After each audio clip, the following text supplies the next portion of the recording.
Hello, everyone. Welcome back to another episode of Daily English Loop. I am your host, Alex, and I am so happy to be sitting here with you all today. And I'm Lisa. Hi, everyone. It is so good to be back. I am feeling full of energy today. I can see that, Lisa. You are practically glowing. Let me guess, you had your morning tea already.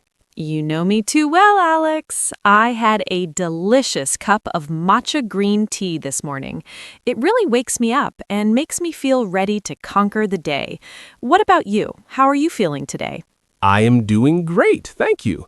I'm feeling very relaxed. I had my large cup of black coffee, you know I can't survive without it, and I sat on my balcony for a few minutes, just enjoying the sunshine. That sounds lovely. It really is a beautiful day outside, isn't it? The sun is shining, the birds are singing. It puts everyone in a good mood. It certainly does. And speaking of good moods and looking forward to things, that brings us perfectly to our topic for today. Oh, I love how you did that. Smooth transition, Alex. Thank you, I try.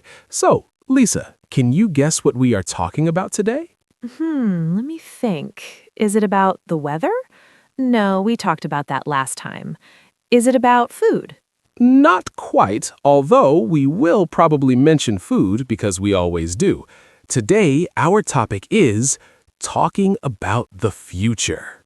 Ooh, the future. That is such a fantastic topic. I love talking about the future.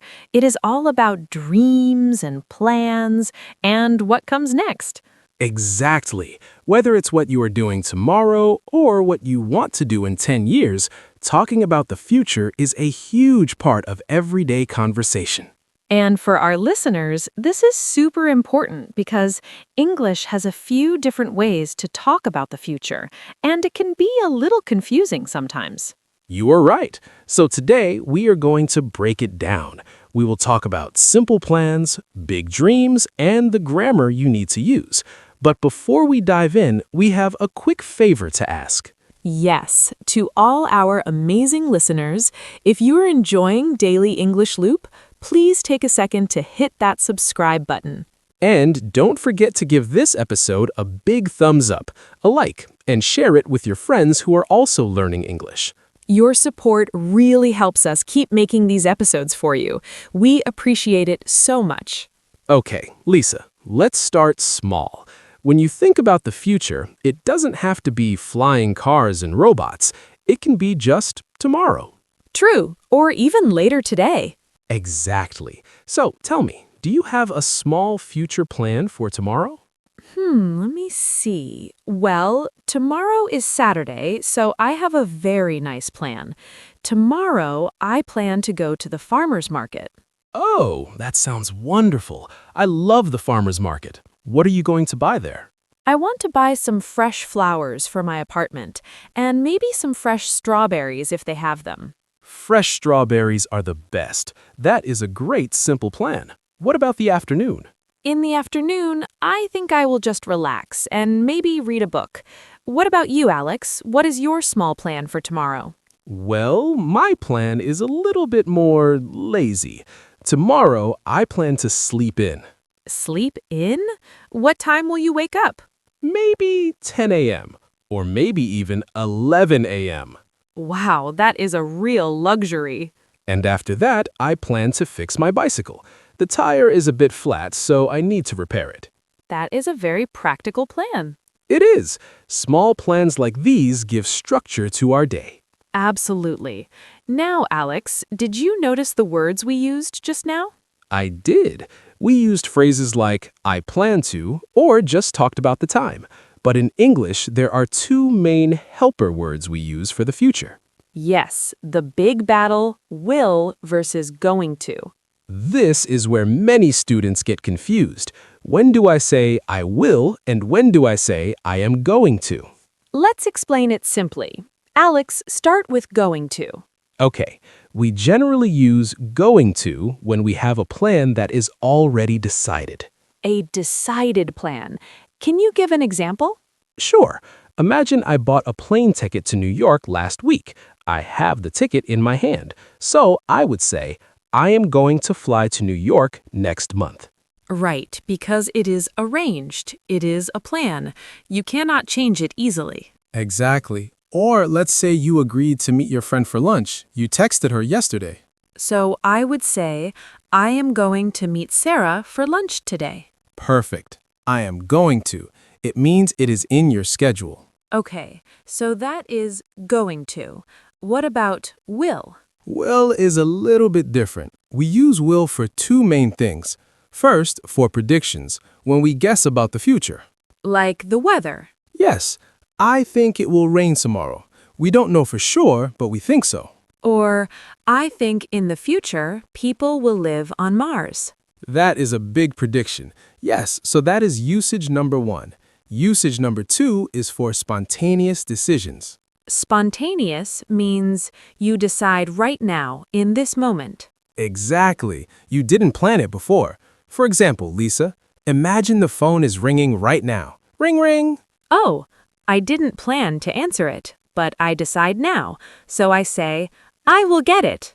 Correct. You say, I will get it. You don't say, I am going to get it because you didn't plan it yesterday. That makes sense. Or if we are at a restaurant and the waiter asks, what do you want? You decide in that moment, so you say, I will have the salad, please. Or for me, I will have the tea, please. Naturally. So listeners, remember, going to is for plans you made before. Will is for decisions you make now or for guessing the future. Let's try a quick test, Alex.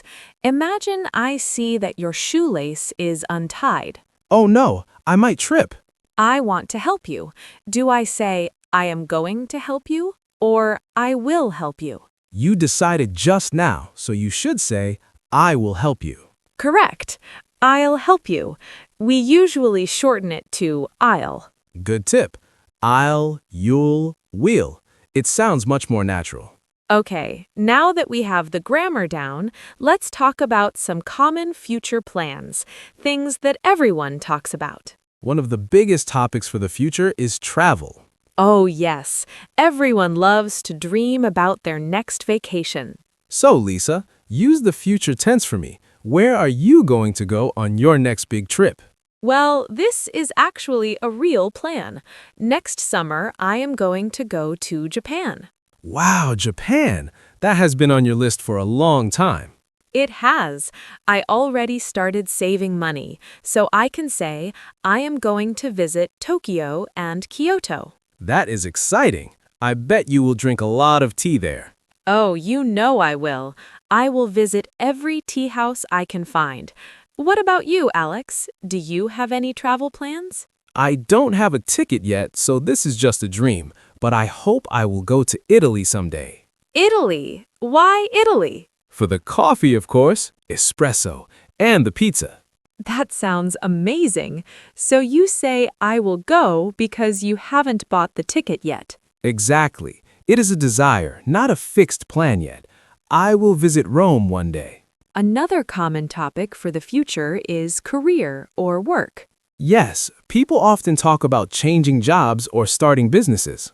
I hear a lot of people say, I am going to start my own business. That is a big goal. Or maybe I will get a promotion next year.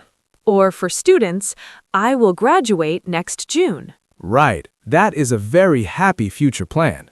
What about skills? I think learning new things is a great way to think about the future. I agree. I have a plan for my skills. Next month, I'm going to start guitar lessons. Really? You play the guitar? Well, not yet. That's why I'm going to take lessons. I want to learn. That is so cool. I can imagine you playing the guitar and drinking coffee. That's the dream. What about you, Lisa? Are you going to learn anything new? Yes, I decided yesterday. I am going to join a yoga class. Yoga? That fits you perfectly. It is very energetic, but calm.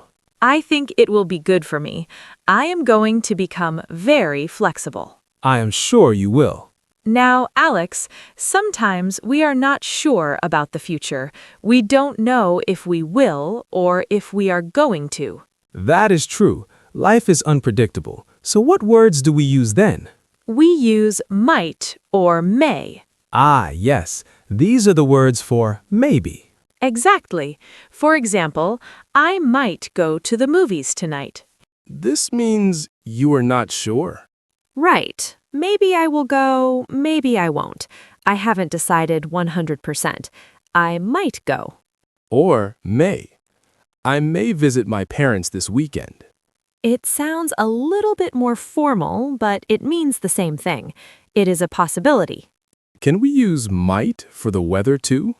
Definitely. Take an umbrella, it might rain later. That is very useful advice. So, we have will for sure things or predictions, going to for plans, and might for possibilities. It gives you a lot of options to express yourself. Let's do a little practice round.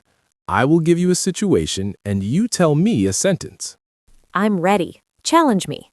Okay, situation 1. You have a dentist appointment next Tuesday at 3 p.m. Okay, that is a fixed plan. So I say, I am going to see the dentist next Tuesday. Perfect. Situation 2. You are looking at the sky and it is very dark and cloudy.